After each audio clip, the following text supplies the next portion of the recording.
Hey everyone, this is George. In this video, I'm going to show you specifically how you can whitelist our emails manually using Yahoo Mail. This manual method is integral if, for whatever reason, you don't have a copy of one of our past emails or our emails are not being delivered into your inbox. This would be the method you should use. Once you're signed into Yahoo, you need to click on the contacts icon on the top right and then add a new contact. From here, you want to give your contact a name. We're going to name it Cubitize.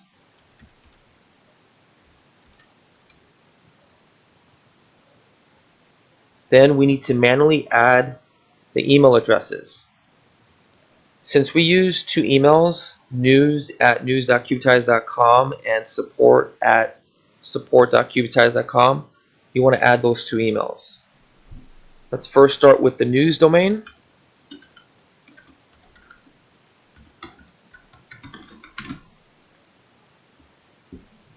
Once you're done with that, click Add Email to add the second email.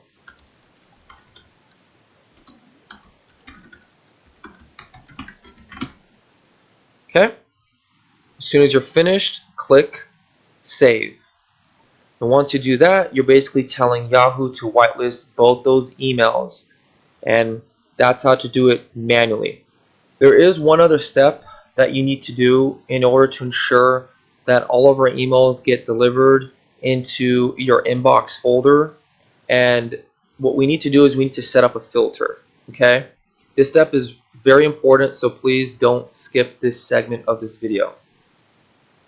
What we need to do is we need to click on the settings gear icon on the top right and then click on more settings. From here, go to the filters tab and add a new filter. This filter, you can call it whatever you want. So for this video, I'm going to go ahead and just type in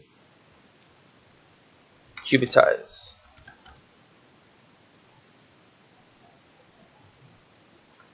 Under set rules, we want to set the criterion to contains, and we want to enter Cubitize's email address. In this example, it's going to be news@news.cubitize.com, and we're going to then tell Yahoo what to do with emails that are being sent from this address. Where should Yahoo place these emails by default? Like, what folder should these emails be put into by default? We're going to go ahead and select Inbox and click Save. Message filter has been saved successfully. That's good. We want to do this a second time for the other email, support@support.cubitize.com. So we need to add another filter. We're going to go ahead and click Add New Filter. We can title this Cubitize Criterion Contains support@support.cubitize.com. And then we're going to select the inbox folder. Click Save, and that's pretty much it. So now you know exactly what to do to whitelist both of our emails and how to add filters in Yahoo Mail to tell Yahoo to place all emails coming from those email addresses into your inbox folder. Hope this video was useful, and wherever you are in this world, may you have a blessed and fruitful day.